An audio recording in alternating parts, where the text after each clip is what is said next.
We are the Group 6.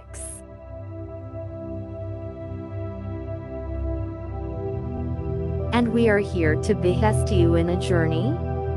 A journey about the journey of water in our lives. We are going to talk about H2O.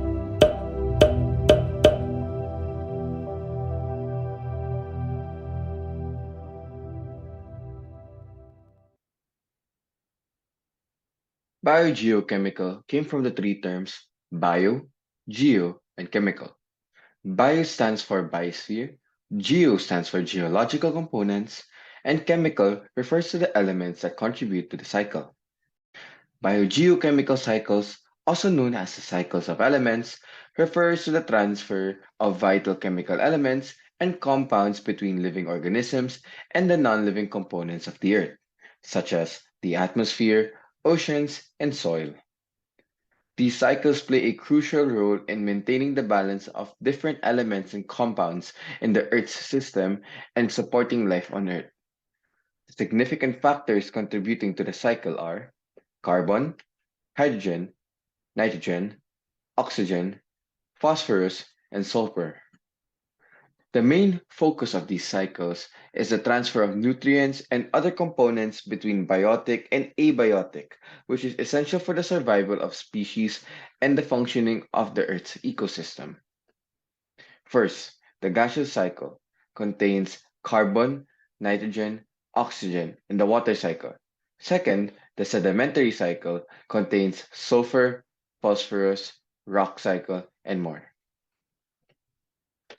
The water cycle, the process that occurs with the body of water, follows four steps: evaporating, cooling, condensing, and precipitation as rain.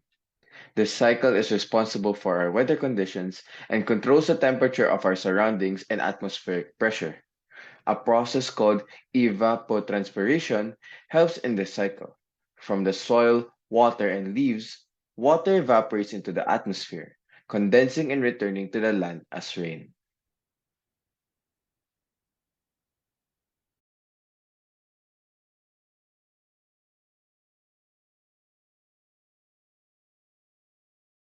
What are anthropogenic effects? Anthropogenic hazards are those brought on by human behavior or inaction. Natural resources are compared with them.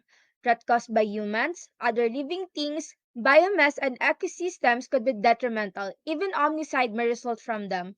The term human effect on the environment, also known as anthropogenic impact, describes modifications to biophysical environments, ecosystem, biodiversity, and natural resources that are brought about either directly or indirectly by people.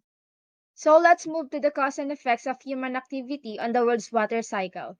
The evaporation of liquid and frozen water in the presence of heat through the excessive use of herbicides, pesticides, fertilizers, and animal excrement produces water vapor gas. This gas travels to the great heights in the atmospheres to form clouds which move around the planet and discharge rain and snow.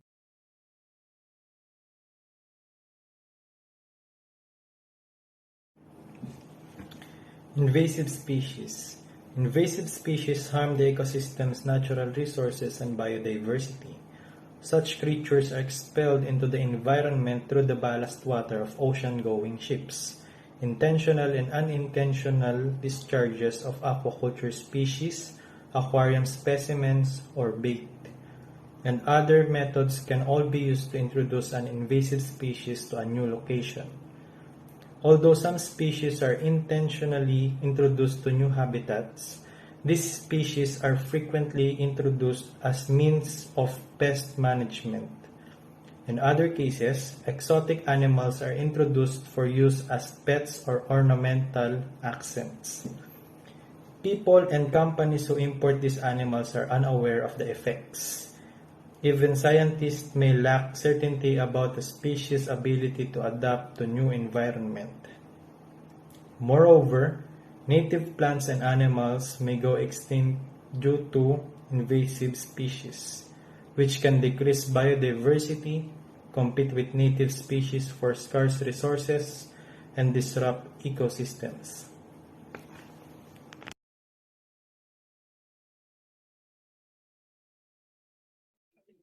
What is epigenetic?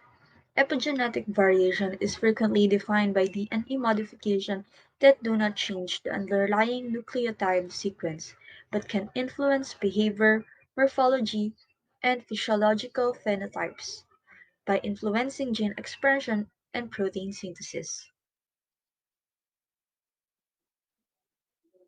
Epigenetics in aquatic life. During embryonic development of aquatic vertebrate animals, epigenetics is essentially for the formation and function of all body systems, including the nervous system and organs. In addition, it is important during fetal development for growth processes as well as maintaining cellular differentiation through epigenetic mechanisms such as DNA methylation and histone modification. Cells can be remember how to differentiate into specific cell types regardless of their history or present environment through a process called cellular memory. It is even hypothesized that epigenetic modification may be able to pass on acquired characteristic across generation through gametes.